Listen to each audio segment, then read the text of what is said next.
Extracts from 2 wild plants inhibit COVID-19 virus, study finds. Extracts from 2 wild plants inhibit COVID-19 virus, study finds. You're listening to Technical News Reading, presented by Hakeem Alibokis Alexander for World Reading Club on Spreaker, social podcasting, presented in association with Uniquilibrium. This edition's reading focus comes to us from Medical Express.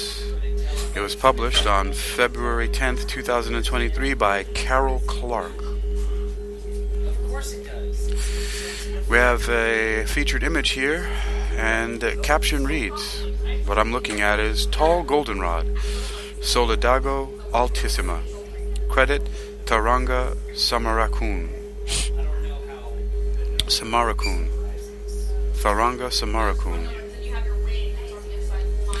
2 common wild plants contain extracts that inhibit the ability of the virus that causes COVID-19 to infect living cells, an Emory University study finds.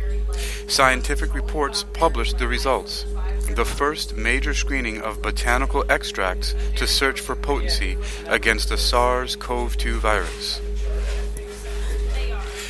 In laboratory dish tests, extracts from the flowers of tall goldenrod, Solidago altissima, and the rhizomes of the eagle fern, Pteridium aquilinum, each blocked SARS-CoV-2 from entering human cells. The active compounds are only present in minuscule quantities in the plants. It would be ineffective and potentially dangerous for people to attempt to treat themselves with them, the researchers stress. In fact, the eagle fern is known to be toxic, they warn. It's very early in the process, but we're working to identify, isolate, and scale up the molecules from the extracts that showed activity against the virus, says Cassandra Quave, senior author of the study and associate professor in Emory School of Medicine's Department of Dermatology and the Center for the Study of Human Health. Once we have isolated the active ingredients, we plan to further test for their safety and for their long-range potential as medicines against COVID-19.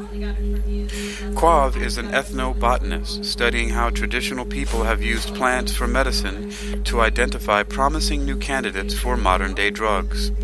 Her lab curates the Quave Natural Product Library, which contains thousands of botanical and fungal natural products extracted from plants collected at sites around the world. Caitlin Reasoner, a PhD candidate in Emory's Molecular and Systems Pharmacology graduate program and the Center for the Study of Human Health, is first author of the current paper. In previous research to identify potential molecules for the treatment of drug-resistant bacterial infections, the Quave lab focused on plants that traditional people had used to treat skin inflammation. Given that COVID-19 is a newly emerged disease, the researchers took a broader approach. They devised a method to rapidly test more than 1,800 extracts and 18 compounds from the Quave Natural Product Library for activity against SARS-CoV-2. We've shown that our natural products library is a powerful tool to help search for potential therapeutics for an emerging disease, Reasoner says. Other researchers can adapt our screening method to search for other novel compounds within plants and fungi that may lead to new drugs to treat a range of pathogens. SARS-CoV-2 is an RNA virus with a spike protein that can bind to a protein called ACE2 on host cells. The viral spike protein causes the ACE2 protein uses the ACE2 protein almost like a key going into a lock, enabling the virus to break into a cell and infect it, Quav explains. The researchers devised experiments with virus-like particles, or VLPs, of SARS-CoV-2 and cells programmed to overexpress ACE2 on their surface. The VLPs were stripped of the genetic information needed to cause a COVID-19 infection. Instead, if a VLP managed to bind to an ACE2 protein and enter a cell, it was programmed to hijack the cell's machinery to activate a fluorescent green protein.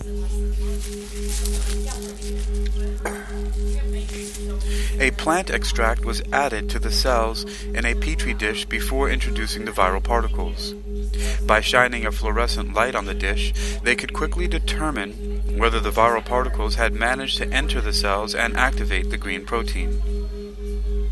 The researchers identified a handful of hits for extracts that protected against viral entry and then homed in on the ones showing the strongest activity: tall goldenrod and eaglefern.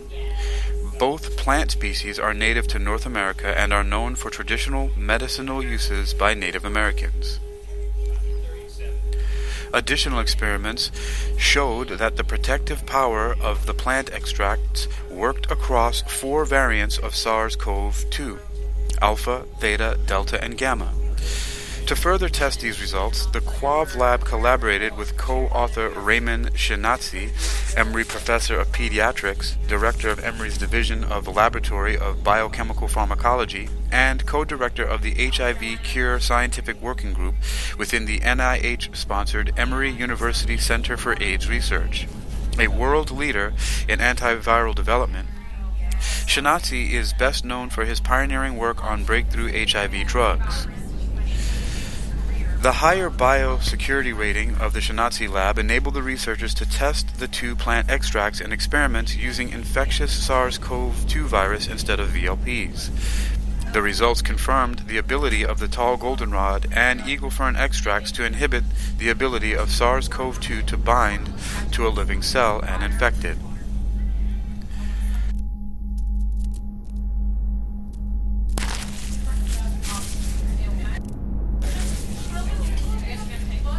Our results set the stage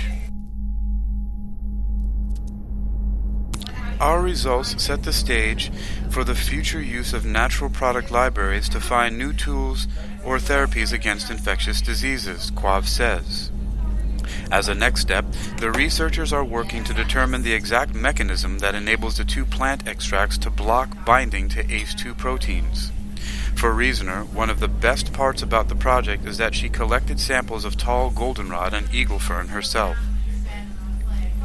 In addition to gathering medicinal plants from around the globe, the Quav Lab also makes field trips to the forest of the Joseph W. Jones Research Center in South Georgia. The Woodruff Foundation established the center to help conserve one of the last remnants of the unique longleaf pine ecosystem that once dominated the southeastern United States. It's awesome to go into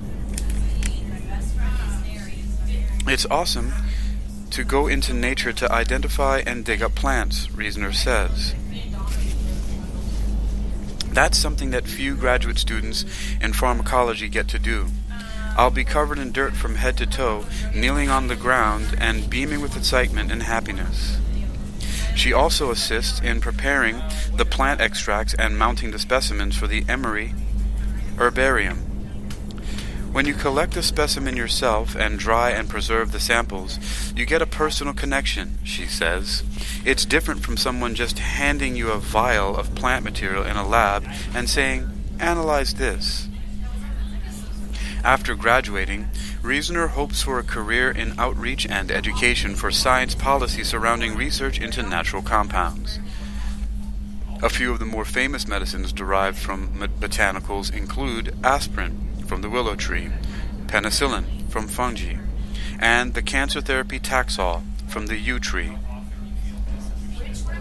Plants have such chemical complexity that humans probably couldn't dream up all the botanical compounds that are waiting to be discovered, Reasoner says. The vast medicinal potential of plants highlights the importance of preserving ecosystems. For more information, You can look up the paper by Caitlin J. Reasoner and others called Botanical Inhibitors of SARS-CoV-2 Viral Entry, a Phylogenetic Perspective, published in Scientific Reports 2023. You've been listening to Technical News Reading, presented by Hakeem Alibokis Alexander on Spreaker, social podcasting, presented for World Reading Club in association with Uniquilibrium. This edition's reading focus has come to us from Medical Express. It was published by Carol Clark on February 10th, 2023, and is titled Extracts from 2 Wild Plants Inhibit COVID-19 Virus, Study Finds. You can read this article and others like it for yourself by visiting medicalexpress.com. That's medicalexpress.com. medicalexpress.com. Extracts from 2 wild plants inhibit COVID-19 virus, study finds.